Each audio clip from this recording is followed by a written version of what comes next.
What's going on, everybody? It's your boy Spencer, and like I said, I am doing a biggest winners and losers from the Yu-Gi-Oh ban list. Not all of these will be the ones that you may think there are. There are a few surprises in here. I think I have 4 winners and 3 losers, and it was a fairly short ban list, but I think a lot of people got their hopes up, and I guess I can include one now at the end too, which I'll talk about. But first up is going to be Paleozoics. I'm just going to say that having 3 toad is really good for them. We are in a different master rule, so there's no need for link summoning or anything of that craziness for them, which is really good for the deck. Now, does this make them meta relevant? No, but if you like playing Paleozoics, you're going to be happy about this. So this is like the least winniest one. So I did order these from least to most for the most part, except for one middle one, which I'll talk about. But I think people who love Paleozoics, and I know a few people, they're very happy. Number 2 is going to be Soul Eating Ovoraptor. Now, none of the cards got hit. Miscellaneous Source didn't get hit. Living Fossil didn't get hit. And the crazy thing is that this card, those cards are both hit in the OCG. I think Living Fossil is banned, and I think Miscellaneous Source is at 1. And somehow they survived another one. Now, I think the reason for that is because they haven't been doing anything competitively. I think we've had some more events, and still I have not heard one Dino player in the top cut.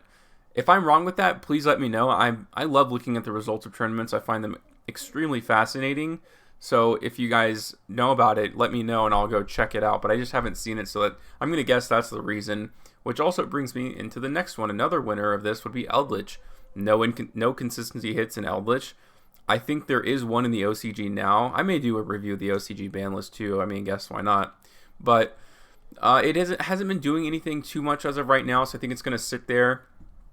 We'll see with the ban of a few cards. That definitely hurts one of the decks I'm going to talk about.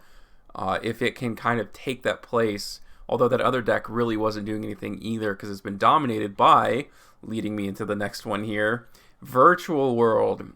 I said this was tier 1.5, and obviously I'm going to go ahead and change my mind. I did say in that video that I wanted to see some more.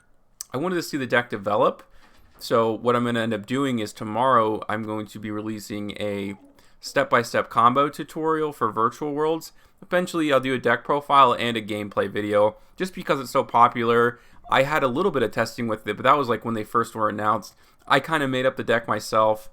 But now, basically, what they do is go into VFD, which was not banned, but to do that, they synchro climb, and by synchro climbing, they're drawing a bunch of cards and replenishing your hands. Because I was saying in the beginning that the number one problem with this deck is not that it's not good; it's just that you use all of your resources in turn 1, and as more experienced pilots of the deck, they are finding ways to do that. And I just want to talk about, I think this is the only expensive card from the Virtual World archetype, because if you scroll down, all the other ones are a cent, 1 penny, which is just absolutely insane. But to get a place out of this, which of course you need, it's going to be $60, which is just, I don't know if it was this expensive to start out with. Maybe it just rose in price because of the popularity. I don't know. But if you like the deck, I hope you got this during the beginning stages of Phantom Rage, or maybe you bought a product and got it. This is definitely one of the more expensive cards from that set. I know Zoo King Alpha, I think that's what it's called, and Zeus were also very expensive, but this is one of them that's going to be up there, especially as an ultra rare. I find that kind of silly, but it makes sense. And I kind of knew they wouldn't ban VFD. That's why I didn't predict it, simply because this archetype is too new, and that's, as of right now, it's the win condition.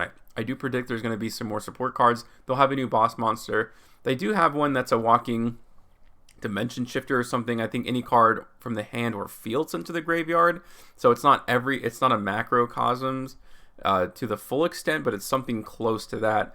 But they're going to need more than that, because if VFD gets banned, I don't really know what their win condition is necessarily. Maybe going second, but if you're forced to go first, you're kind of just sitting there like a sitting duck. I think there's a new Synchro 9 coming out that is negation, so they may be able to put up 1 negate, but 1 negate in modern Yu-Gi-Oh! Typically isn't enough unless you just change the deck to maybe having a bunch of hand traps. But for this format specifically, obviously, this is the biggest winner by far. They're going to continue their dominance as long as they can summon VFD and they can do it multiple times because it wasn't limited even, they're going to be successful. Moving on here, this is the one that I was talking about that's in between, and that's Dragon Link. For sure, Dragon Buster hurts it. For sure, Smoke Grenade to an extent hurts it. And Link Ross was pretty much a part of the combos, as we all know. I have no doubt that because Elpie's still banned, or unbanned, Pisty's still there, they're going to be okay. I'm curious to see how people end up evolving the deck. So this isn't a winner or a loser. It's just kind of there. And we'll find out how important Link Ross is to this deck and what kind of boards they can put up. I'm going to say it's closer to losing because if they don't have... The thing with Destruction Sword is, let's say you put up a 4 negate board like Dragon Link can do, and you just get hit with Dark Ruler no more. Well, it doesn't look that powerful, right? But if you had a Destruction Sword equipped to, let's say, your Boral Load Savage Dragon, then they're going to have that additional piece of removal to make it happen. I think if they get Nibiru, it's going to be a little harder for them to work through it now without Link Ross. So all of this comes into factor. Fascinating to see how the results are with that. These are some of the more silly ones. I know like a lot of people were looking for Harpoor to get put off the ban list. It just didn't happen. I don't think there wasn't really a reason for them to do that. I think this card is obviously huge for Orcust, and I don't know if putting it to 1 would make a difference. I've heard some podcasts say that it would. I've never played Orcust before, so it's hard for me to say. Maybe it's one of those things I'll do a step-by-step tutorial, although without Harpoor, it may not be worth it. If you guys are interested in not Harpoor, if you're interested in Orcust combos, I guess, like full combos, let me know and I can do a step-by-step. It's just not on my plate right now, but it can be in the future. So I would say that they're a loser, just like this deck. This was one that I was hoping. I didn't predict. I almost put it on my balance prediction, but I'm like, they're not going to put Engage to 1, which is just so sad because I think it's unlimited in the OCG. They just banned Kagari, and I would be more than happy to make that sacrifice if they would let it happen, but it doesn't look like they are.